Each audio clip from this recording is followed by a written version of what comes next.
সুপ্রিয় শিক্ষার্থীরা, আসসালামু আলাইকুম। সবাইকে স্বাগত জানাচ্ছি রসায়ন প্রথম পত্র ক্লাসে। তোমরা মাত্র ভর্তি হয়েছ নতুন কলেজে। আশা করি এতদিনে সবাই বইপত্র কিনে ফেলেছ এবং আমি 2টি ক্লাস নিয়েছি তোমাদের রসায়ন প্রথম পত্রের উপরে। আশা করি তোমরা ক্লাসগুলো ফলো করছো। আসলে তোমাদের কোনো কমেন্ট পাচ্ছি না। তোমাদেরকে আমি বলেছিলাম পর্যায় সারণী কারা কারা আর্ট পেপারে এঁকে টেবিলের পাশে লাগিয়েছো আমাকে জানাবে। কারা কারা মুখস্থ করতে পেরেছো পর্যায় সারণী ছন্দ দিয়ে আমাকে জানাবে। কিন্তু কেউ আশানুরূপ কমেন্ট করনি। আদৌ তোমরা ক্লাসগুলো করছো কিনা শুনছো কিনা বুঝতে পারছি না। আশা করব তোমরা প্রাণবন্তভাবে ক্লাসে অংশগ্রহণ করবে এবং আমাদের ক্লাসকে আরও সাফল্যমণ্ডিত করবে। এখনও প্রথম বর্ষে ভর্তি হয়েছ নতুন, অনেক কিছু তোমরা বুঝতে একটু সময় লাগবে। সব কিছু বিশেষ করে অনলাইন ক্লাসে কোনটা তোমাদের ক্লাস কোনটা সেকেন্ড ইয়ারের ক্লাস তোমরা বুঝতে হয়তো একটু অসুবিধা হতে পারে। আমি কিন্তু শিক্ষাবর্ষ লিখে দিচ্ছি ক্লাসে। সুতরাং তোমরা ধীরে স্থিরভাবে, আর শিক্ষাবর্ষ লিখলেও না লিখলেও যেহেতু রসায়ন সবগুলোই তোমাদের কাজে আসবে। তবে তোমাদের প্রস্তুতিমূলক পরীক্ষার সিলেবাস অনুসারে তোমাদের দ্বিতীয় পত্রে আছে পরিবেশ রসায়ন। পরিবেশ রসায়ন কিন্তু আমি ক্লাস নিয়ে ফেলেছি, তারপরেও তোমাদের জন্য আবার নিব। কিন্তু ক্লাস পরিবেশ রসায়নের যে ভিডিওগুলো আছে, যারা সেকেন্ড পেপার ও ফার্স্ট পেপারের পাশাপাশি পড়তে চাও, ফার্স্ট ইয়ারের মেয়েরা ছাত্রীরা, তোমরা ওই সেকেন্ড পেপারের পরিবেশ রসায়নের ভিডিওগুলো একটা একটা ক্লাস আস্তে আস্তে দেখে নিতে পারো। আমরা পড়াচ্ছি রসায়ন প্রথম পত্র, প্রথম পত্রের দ্বিতীয় অধ্যায়। প্রথম পত্রের কি পড়াচ্ছি? দ্বিতীয় অধ্যায়। তোমাদের আছে প্রথম অধ্যায় এবং দ্বিতীয় অধ্যায়। দ্বিতীয় অধ্যায়টি কিন্তু অনেক বড় একটি চ্যাপ্টার এবং এটি থেকে সব বোর্ড পরীক্ষায় 2টি বড় প্রশ্ন থাকে, অর্থাৎ 20 নম্বরের প্রশ্ন হয় গুণগত রসায়ন থেকে। সুতরাং গুণগত রসায়ন আমাদের খুব ভালোভাবে আয়ত্ত আনতে হবে, বেসিক জিনিসগুলো শিখতে হবে। তোমরা গুণগত রসায়নের প্রথম ক্লাসটা কেমন লেগেছে, বুঝতে পেরেছো কিনা, কোনো কিছু ভালো করে জানাওনি। আশা করব তোমরা পরবর্তী ক্লাসগুলোকে প্রাণবন্ত করবে, জানাবে তোমরা আদৌ বুঝতে পারছো কিনা, রেসপন্স করবে। কেমন? আমি তোমাদের সাথে আছি, নাসরিন সুলতানা, প্রভাষক রসায়ন, অপর্ণাচরণ, সিটি কর্পোরেশন বালিকা উচ্চ বিদ্যালয় কলেজ। চলো আমরা মূল পড়ায় চলে যাই। গত ক্লাসে আমরা পড়িয়েছি রাদারফোর্ডের আলফা কণা বিচ্ছুরণ পরীক্ষা। মূলত বিজ্ঞানী রাদারফোর্ড যে পরীক্ষার উপর ভিত্তি করে রাদারফোর্ডের পরমাণু মডেলটি দিয়েছেন, সেই পরীক্ষাটি আমরা গত ক্লাসে পড়িয়েছি। রাদারফোর্ডের পরমাণু মডেল কত সালে দেয়? দেখো 1911 সালে। রাদারফোর্ড মডেলটি কত সালে দেয়? 1911 সালে। আলফা কণা পরীক্ষার সাহায্যে পরমাণুতে নিউক্লিয়াস শনাক্তকরণের মাধ্যমে রাদারফোর্ড পরমাণু মডেল যেটি প্রদান করেন সেটির কয়েকটি প্রস্তাবনা উনি পেশ করেন। একটি প্রস্তাবনা হলো, অর্থাৎ পরীক্ষাটার পরে উনি যে সিদ্ধান্তগুলোতে এসেছেন, গোলাকার, আমরা জানি পরমাণু কিরকম, গোলাকার পরমাণুর কেন্দ্রস্থলে একটি কি আছে? ধনাত্মক চার্জ বিশিষ্ট ভারী বস্তু বিদ্যমান। আমরা রাদারফোর্ডের আলফা কণা বিচ্ছুরণ পরীক্ষা থেকে বুঝেছিলাম কেন্দ্রটা ধনাত্মক আধান বিশিষ্ট, তাই না? সবাই একটু মনে করার চেষ্টা করো। গোলাকার পরমাণুর কেন্দ্রস্থলে একটি ধনাত্মক চার্জ বিশিষ্ট ভারী বস্তু বিদ্যমান। এই ভারী বস্তুকে কি বলা হয়? পরমাণুর কেন্দ্র বা নিউক্লিয়াস।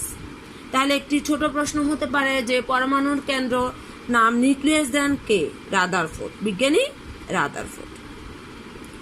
পরমাণুর মোট আয়তনের তুলনায় নিউক্লিয়াসের আয়তন, আমরা জানি নিউক্লিয়াস পরমাণুর আয়তনের তুলনায় খুবই ক্ষুদ্র কিন্তু ওজনে ভারী।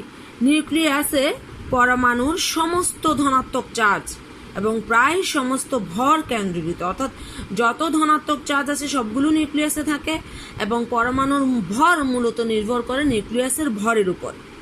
নিউক্লিয়াসটাই ভারী, পরমাণু পুরোটা বাইরের অংশটা হালকা। তারপরে যে পয়েন্ট, এটা আমরা এসএসসিতে না, এটা আমরা ক্লাস 8-এও পড়েছি, পরমাণু বিদ্যুৎ নিরপেক্ষ। বিদ্যুৎ নিরপেক্ষ অর্থাৎ এটি নিউট্রাল। মানে কি? মানে এটিতে যতটি ধনাত্মক চার্জ আছে ততটি ঋণাত্মক চার্জ আছে, যার কারণে একটি ধনাত্মক একটি ঋণাত্মক মিলে এটিকে নিরপেক্ষ করে ফেলেছে। তাই নিউক্লিয়াসের ধনাত্মক চার্জের সমান সংখ্যক ঋণাত্মক চার্জ যুক্ত কি থাকে? ইলেকট্রন থাকে। 3 নাম্বার পয়েন্ট দেখো, সৌরজগতে সূর্যের চারিদিকে যেরকম গ্রহগুলো ঘুরে সেরকম ঘূর্ণায়মান গ্রহগুলোর মতো পরমাণুর ইলেকট্রনগুলো এর কেন্দ্রস্থ নিউক্লিয়াসের চারিদিকে নিজ নিজ কক্ষপথে সতত ঘূর্ণায়মান। সৌরজগতে কি ঘুরে? ঘূর্ণায়মান গ্রহ। এটি কিন্তু এটি একটা উদ্দীপক হয় যে সৌরজগতের চিত্র দিবে, গ্রহর ছবি দিবে, এবং আরেকটিতে দিবে কি? নিউক্লিয়াস। নিউক্লিয়াসের চারিদিকে দিবে ইলেকট্রন। বলবে যে প্রথম মডেল এবং দ্বিতীয় মডেলটি কি, কোনটি কি সেটি ব্যাখ্যা করো। তাহলে প্রথম মডেলটি সৌরজগৎ, এটা নিয়ে আমাদের তেমন কোনো কথা নেই। দ্বিতীয় মডেলটি হবে রাদারফোর্ড পরমাণু মডেল। ঘূর্ণায়মান গ্রহগুলোর মতো পরমাণুর ইলেকট্রনগুলো এর কেন্দ্রস্থ নিউক্লিয়াসের চারিদিকে নিজ নিজ কক্ষপথে সতত ঘূর্ণায়মান থাকে। ধনাত্মক চার্জ বিশিষ্ট নিউক্লিয়াস এবং ঋণাত্মক চার্জ বিশিষ্ট ইলেকট্রনের মধ্যে এক ধরনের পারস্পরিক স্থির বৈদ্যুতিক আকর্ষণ জনিত কেন্দ্রমুখী বল। ইলেকট্রন এবং নিউক্লিয়াসের মধ্যে কি? এক ধরনের কেন্দ্রমুখী বল এবং আবর্তনশীল ইলেকট্রন। এবং ইলেকট্রন যে ঘুরতে থাকে, শুধু ইলেকট্রন এবং ইলেকট্রনের মধ্যে এক ধরনের কেন্দ্র বিমুখী বল কাজ করে, যে দুটি বল পরস্পর সমান, অর্থাৎ পরস্পরকে ওরা ব্যালেন্স করে বা সমভার করে, যেটাকে বলা হয় ইংরেজিতে কাউন্টার ব্যালেন্স। রাদারফোর্ড পরমাণু মডেল নিউক্লিয়াসের ধারণা আছে বলে একে নিউক্লিয়ার মডেলও বলা হয়। আবার সৌরজগতের সাথে তুলনা করেছে বলে এটিকে বলা হয় solar system atom model. Solar system মানে সৌরজগৎ। তাহলে রাদারফোর্ডের মডেলের দুইটি নাম আমরা পেয়েছি, একটি হলো নিউক্লিয়ার মডেল, একটি হলো সোলার সিস্টেম মডেল। আমি আশা করব তোমরা রাদারফোর্ড পরমাণু মডেল আমার সাথে সাথেই মুখস্থ করে ফেলবে। প্রথম কথা, রাদারফোর্ড মডেলটি দিয়েছেন কত সালে? 1911 সালে। এবং পরমাণুর কেন্দ্রের নাম নিউক্লিয়াস, এটি দেন কে? বিজ্ঞানী রাদারফোর্ড। তাহলে রাদারফোর্ড মডেলের প্রস্তাবনা কয়টি? 3টি। রাদারফোর্ড মডেলের প্রস্তাবনা কয়টি? 3টি। একটি হলো কি? আমার সাথে সাথে তোমরা মুখস্থ করে ফেলো। একটি হলো গোলাকার পরমাণুর কেন্দ্রস্থলে কি আছে? একটি ধনাত্মক চার্জ বিশিষ্ট ভারী বস্তু বিদ্যমান। এই ভারী বস্তুকে পরমাণুর কেন্দ্র বা নিউক্লিয়াস বলা হয়। গোলাকার একটি পরমাণুর কেন্দ্রস্থলে ধনাত্মক চার্জ বিশিষ্ট ভারী বস্তু বিদ্যমান। এই ভারী বস্তুকে পরমাণুর কেন্দ্র বা নিউক্লিয়াস বলা হয়। পরমাণুর মোট আয়তনের তুলনায় নিউক্লিয়াসের আয়তন অতি নগণ্য। আয়তনের দিক দিয়ে নিউক্লিয়াস খুব ছোট, কিন্তু ওজনের দিক দিয়ে নিউক্লিয়াসে পরমাণুর সমস্ত ভর এবং সমস্ত ধনাত্মক চার্জ কেন্দ্রীভূত। অর্থাৎ যত ধনাত্মক চার্জ আছে সব নিউক্লিয়াসে থাকবে এবং পরমাণুর মোটামুটি সব ভরই নিউক্লিয়াসে কেন্দ্রীভূত থাকবে।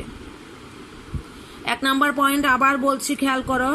গোলাকার পরমাণুর কেন্দ্রস্থলে একটি ধনাত্মক চার্জ বিশিষ্ট কি আছে? ভারী বস্তু আছে, যেটির নাম দেন রাদারফোর্ড নিউক্লিয়াস। এবং আয়তনের দিক থেকে নিউক্লিয়াসের আয়তন পরমাণুর আয়তনের তুলনায় অতি নগণ্য, কিন্তু নিউক্লিয়াসে পরমাণুর সমস্ত ধনাত্মক চার্জ এবং ভর কেন্দ্রীভূত, অর্থাৎ নিউক্লিয়াসটা হচ্ছে ভারী। 2 নাম্বার পয়েন্ট, পরমাণু বিদ্যুৎ নিরপেক্ষ। পরমাণু বিদ্যুৎ নিরপেক্ষ। একটি পরমাণুতে যতটি নিউক্লিয়াসে যতটি ধনাত্মক চার্জ আছে তার সমান সংখ্যক ইলেকট্রন নিউক্লিয়াসের বাইরে অবস্থান করে।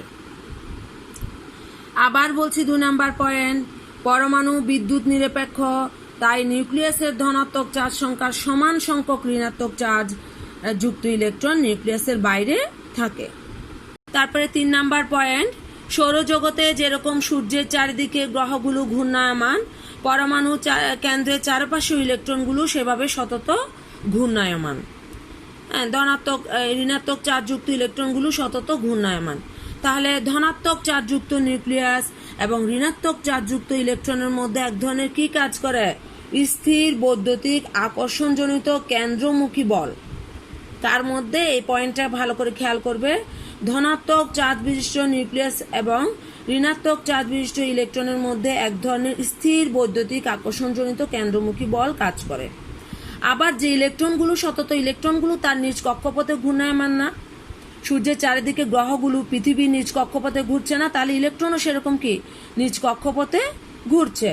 এই আবর্তনশীল ইলেকট্রনের মধ্যে এক ধরনের কেন্দ্রবিমুখী বল কাজ করে। উভয় বলে যে কেন্দ্রমুখী বল এবং কেন্দ্র বহির্মুখী বল দুটি কি পরস্পর সমান, পরস্পরকে ব্যালেন্স করে বা সমভার করে। এরপরে আসো রাদারফোর্ড মডেলের দুটি নাম আছে। নিউক্লিয়াসের ধারণা দিয়েছে বলে এটিকে নিউক্লিয়ার মডেল বলা হয়, আবার সৌরজগতের সাথে তুলনা করেছে বলে এটিকে সোলার সিস্টেম অ্যাটম মডেলও বলা হয়।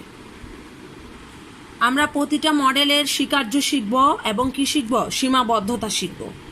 রাদারফোর্ড পরমাণু মডেলের প্রধান দিক যেমন পরমাণুর একটি নিউক্লিয়াস এবং নিউক্লিয়াস বহির্ভূত ইলেকট্রন আছে, তা সর্বজন স্বীকৃত ও পরীক্ষা দ্বারা প্রমাণিত।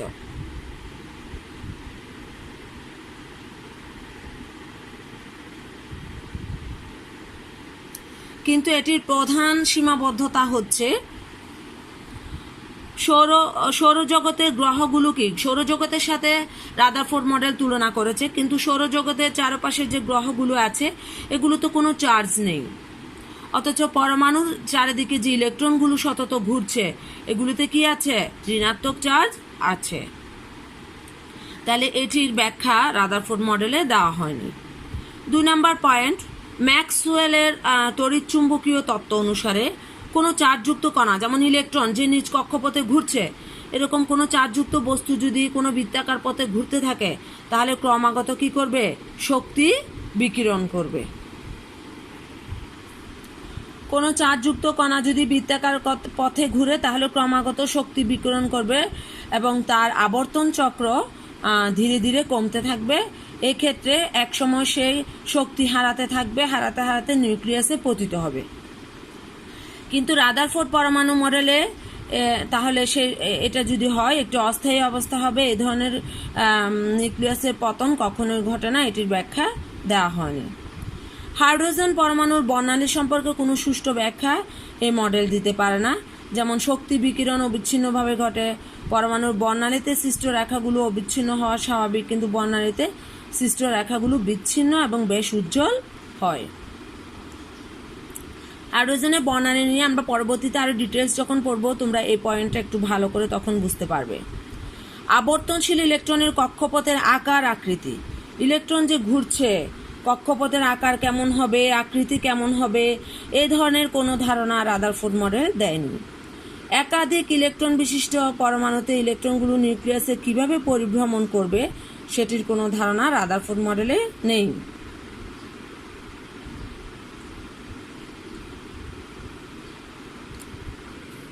তাহলে আমরা রাদারফোর্ড মডেলের কি পড়লাম, স্বীকার্য পড়লাম, এবং রাদারফোর্ড মডেলের কি পড়লাম, সীমাবদ্ধতা পড়লাম।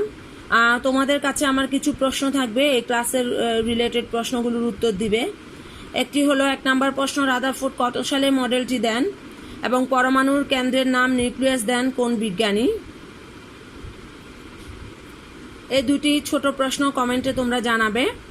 এবং রাদারফোর্ড পরমাণু মডেল এবং রাদারফোর্ডের আলফা কণা বিচ্ছুরণ পরীক্ষা দুটি তোমরা শিখবে এবং শিখে মুখস্থ খাতার মধ্যে লিখবে। আমি বলেছিলাম রসায়ন একটি খাতা তৈরি করবে তোমরা বাসায় নোট খাতার মতো।